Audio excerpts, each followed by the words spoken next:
Varian Delta disebut-sebut menjadi penyebab lonjakan kasus COVID-19 di sejumlah daerah. Transmisi dan penularannya pun diprediksi lebih cepat dibandingkan varian lainnya. Lalu bagaimana kesiapan kita Indonesia menghadapi ancaman varian tersebut? Kami bahas malam hari ini bersama I Gusti Ngurah Kademahardika, pakar virologi Universitas Udayana, dan juga Profesor Zubairi Jurban, Ketua Satgas COVID-19 IDI. Selamat malam, Prof. Zubairi dan juga Pak Ngurah. Selamat malam, Mbak Stefani. Iya betul, Mbak. Saya mau ke Pak Ngurah terlebih dahulu berbicara mengenai varian Delta. Mengapa varian ini penularannya lebih cepat dibandingkan dengan varian lain ya, Pak Ngurah?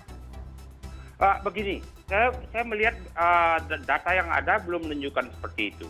Ini sekarang ini varian Delta ini sudah nomor 2 dominan di dunia. Jadi yang pertama itu varian Alpha sekitar 60%, kemudian yang kedua varian Delta sekitar 20%, yang kemudian baru yang Beta dan Gamma itu masih sekitar 5%. Jadi sudah dominan nomor 2 di dunia. Dan kemudian yang kedua, apa yang terjadi di sumbernya, yang pertama diasumsikan muncul di India, itu kasusnya jauh menurun sekarang ini di India. Jadi kalau memang kemudian varian Delta ini dianggap mempunyai sifat yang mudah menular dan kemudian lebih mematikan, apa yang terjadi di India itu kasusnya sudah jauh tertekan. Sekarang ini dalam waktu 1 bulan, jadi sejak awal Mei sampai sekarang ini sudah tahu tertekan. Demikian juga angka fatalitas atau kematian. Jadi sekali lagi Mbak Stefani, saya tidak melihat strain ini memang ini VOC, jadi varian of concern, artinya kita pantau terus-menerus, tetapi kemudian datanya sendiri, jadi trennya di tempat asalnya itu memang sekarang ini virus ini sudah dominan di dunia, nomor 2 di dunia, kira 20%. Virus dunia yang dianalisis 1 minggu terakhir itu adalah varian Delta, tetapi kemudian kasusnya sendiri di daerah di India dari asal mula varian Delta ini ditemukan sudah jauh menurun.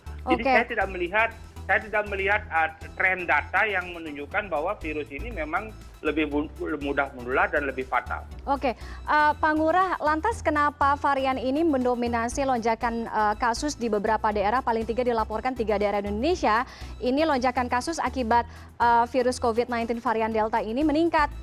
Kalau tidak karena angka penularannya cepat tadi seperti yang Pak Ngurah sampaikan.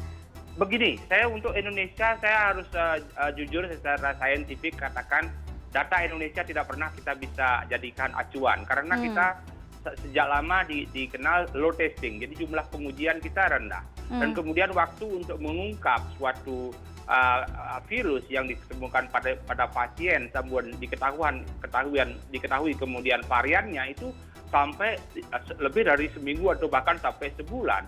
Jadi ada rentang waktu sebulan kemudian diketahui baru kemudian ketahui. Kalau benar itu ada, maka dia sudah sempat menyebar ke mana-mana sampai kemudian kita ketahuan. Jadi lambatnya waktu dan jumlah testing yang masih bagi saya sedikit itu sulit kita mengatakan itu ada jangan-jangan peningkatan ini terjadi karena memang peningkatan kasus. Nah, memang yang kedua, yang ketiga Mbak Stefani, saya belum melihat asosiasi antara India ini yang disebut dengan varian Delta ini dengan gejala klinis. Apakah semua penderita sekitar tadi ditemukan UGM katanya sekitar 20, apakah semuanya itu berasosiasi dengan lebih fatal? Kalau ternyata kemudian fatalitas diketemukan hanya pada 2 orang, sekali lagi datanya menunjukkan bahwa virus ini memang tidak menunjukkan fatalitas yang istimewa. Jadi virus ini memang virus of concern,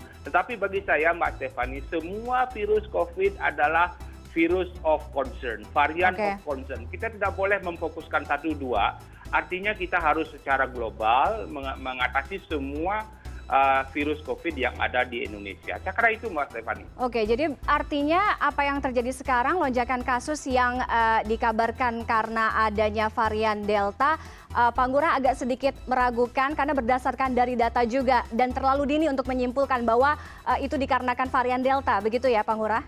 Saya meragukan sekali lagi, jadi saya harus melihat berapa jumlah pengujiannya. Barangkali ada by case seperti di Kudus, kemudian di Bangkalan, case by case.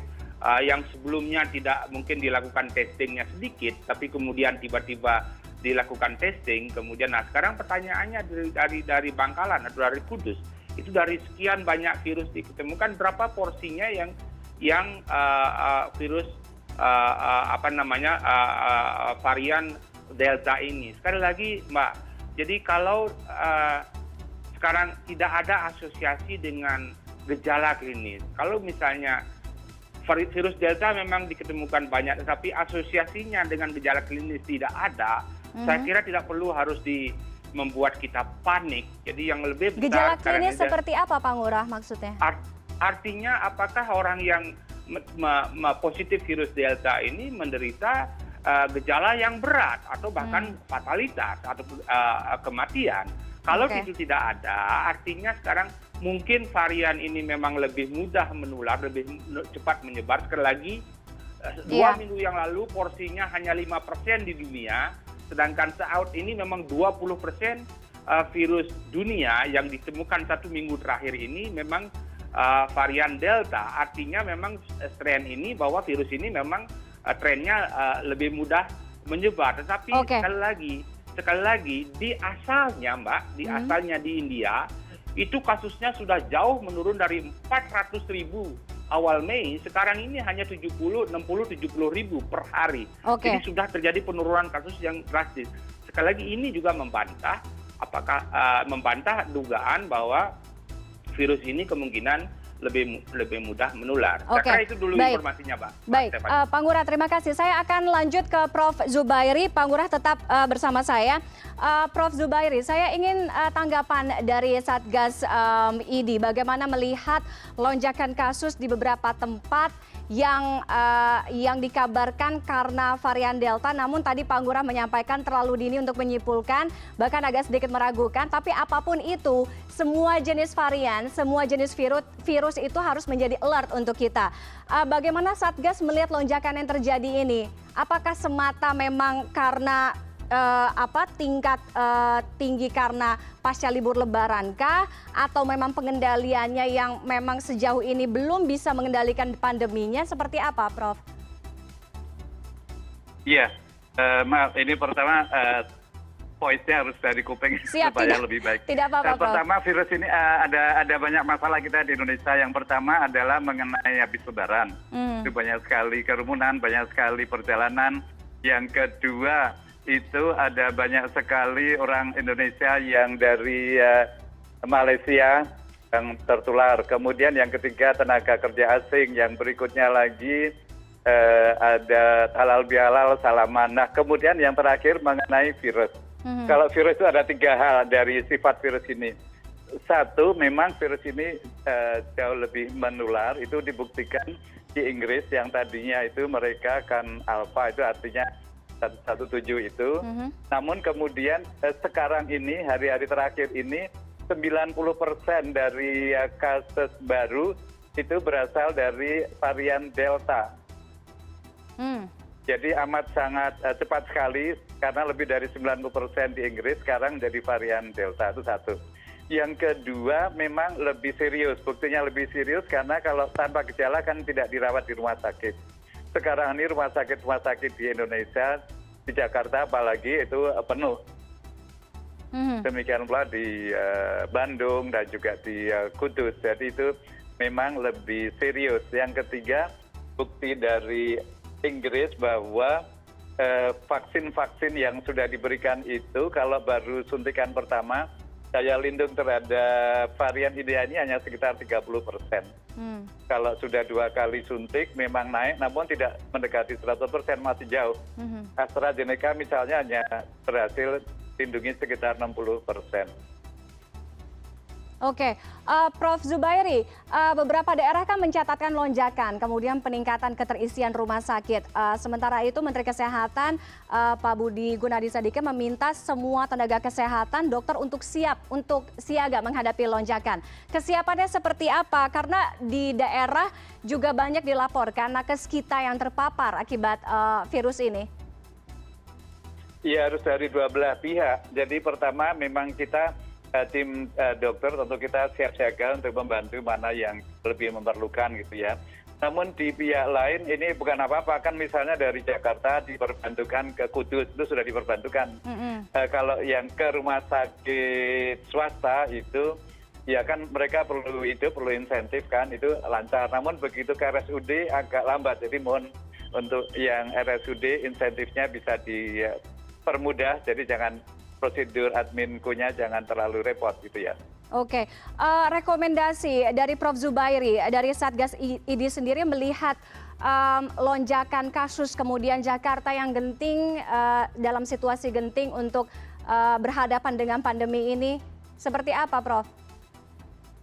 Jadi sebetulnya yang genting semuanya, karena dari kalau Jakarta naik kan dari sekitar 89 naik ke 17%.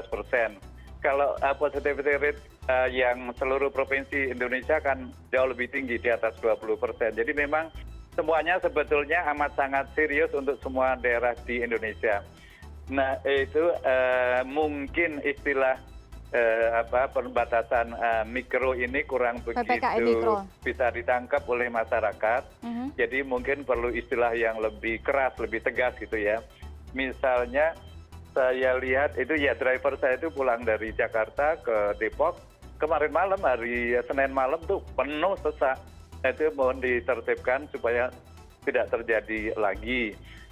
Artinya harus semua zona, semua lapangan diamankan, tidak hanya masalah work from home, bagaimana yang masuk kantor hanya 25%, namun juga kendaraan umum amat sangat perlu untuk ditertibkan. Saya dengar juga beberapa bis dari Kudus itu bisnya tapi sedikit yang pakai masker misalnya.